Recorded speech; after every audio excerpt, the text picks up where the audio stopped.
Question है 3x minus Y बराबर 3। ठीक है, और यहाँ पर एक समीकरण दिया है 9x माइनस 3y बराबर 9। यानी कि शुरू वाले को हम मान लेते हैं इक्वेशन नंबर 1। यहाँ पर हम इसमें से हम 3 कॉमन लेते हैं, तो यहाँ पर हो जाएगा 3x माइनस वाई बराबर 9। ठीक है, तो 3 से ये कट जाएगा 9 3 बार में, तो यहाँ से हो जाएगा 3x माइनस वाई बराबर 3। ठीक है, तो ये हमारा समीकरण नंबर निकल कर आ गया 2। क्या निकल कर आ गया 2। तब यहाँ पर देखिए, यहाँ पे 3x माइनस वाई बराबर 3 और यहाँ पर भी 3x माइनस वाई बराबर 3। यानी कि यहाँ पे समीकरण 1 और समीकरण 2 दोनों सेम समीकरण है, यानी कि एक ही समीकरण है। जब यहाँ पर एक ही समीकरण है तो हम एक समीकरण से x और y का मान नहीं निकाल सकते हैं। यहाँ पर हमें x का मान मानेंगे तो y का मान निकलेगा, और y का मान मानेंगे तो x का मान निकलेगा। ठीक है, तो यहाँ पर केवल एक समीकरण दिया है, तो यहाँ से हम नहीं निकाल सकते हैं। तो अब सिंपल हम यहाँ पर लिखेंगे, अतः इसका अपरिमित रूप से अनेक हल होंगे। ठीक है, क्या होंगे? अनेक हल होंगे। यानी कि यहाँ पे जब दोनों समीकरण एक है तो यहाँ से हम इसका मान निकालेंगे तो क्या होगा? इसका अपरिमित रूप से अनेक हल होंगे, यानी कि इसका बहुत सारा हल निकल जाएगा। क्यों? क्योंकि एक दूसरे के संपाती होगा।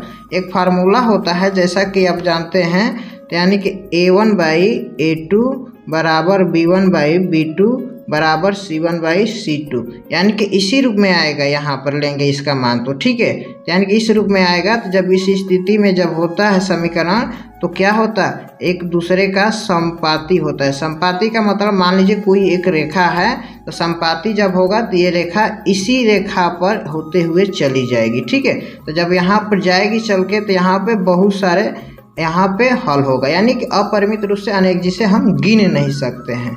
ठीक है, तो इसका आंसर यही होगा, इसका अपरिमित रूप से अनेक हल होंगे। चलते हैं नेक्स्ट क्वेश्चन की तरफ।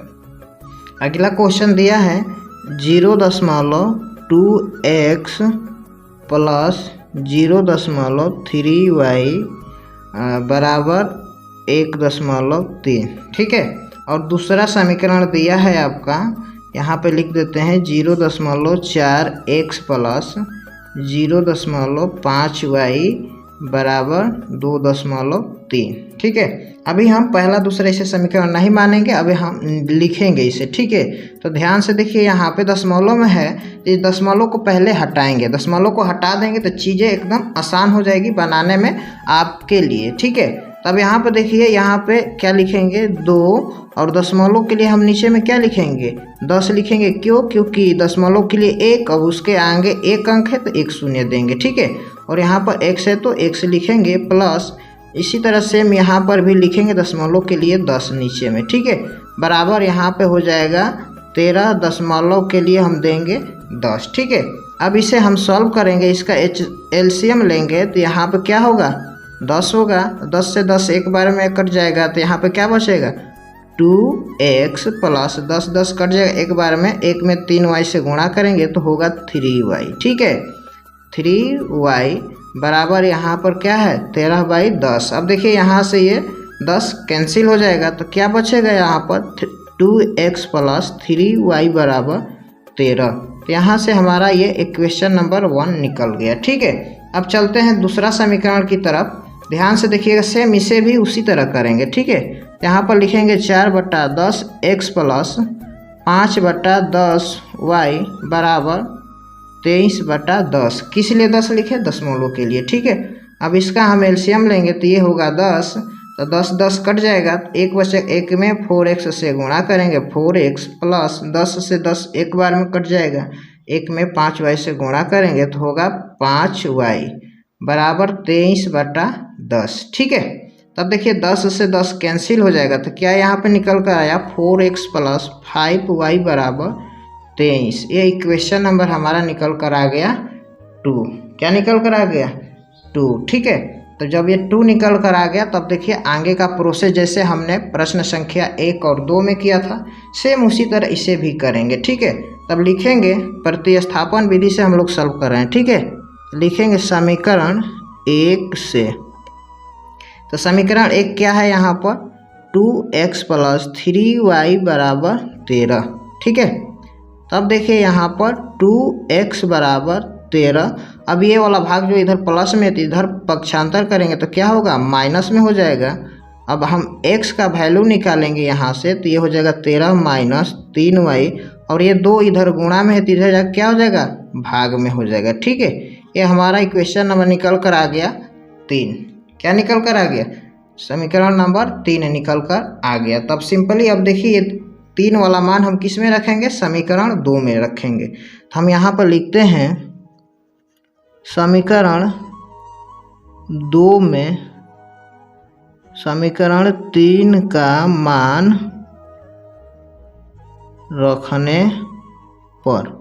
ठीक है जी, क्या करने पर, रखने पर। ध्यान से एकदम देखिएगा। ठीक है, तब समीकरण 2 हम यहाँ पर लिखेंगे 4x + 5y = 23।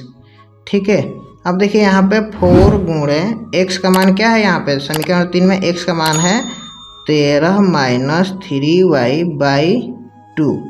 ठीक है, ये वाला भाग। अब प्लस आगे क्या है 5y, ये वाला बराबर में 23। अब देखिए इसे हम कटा देंगे।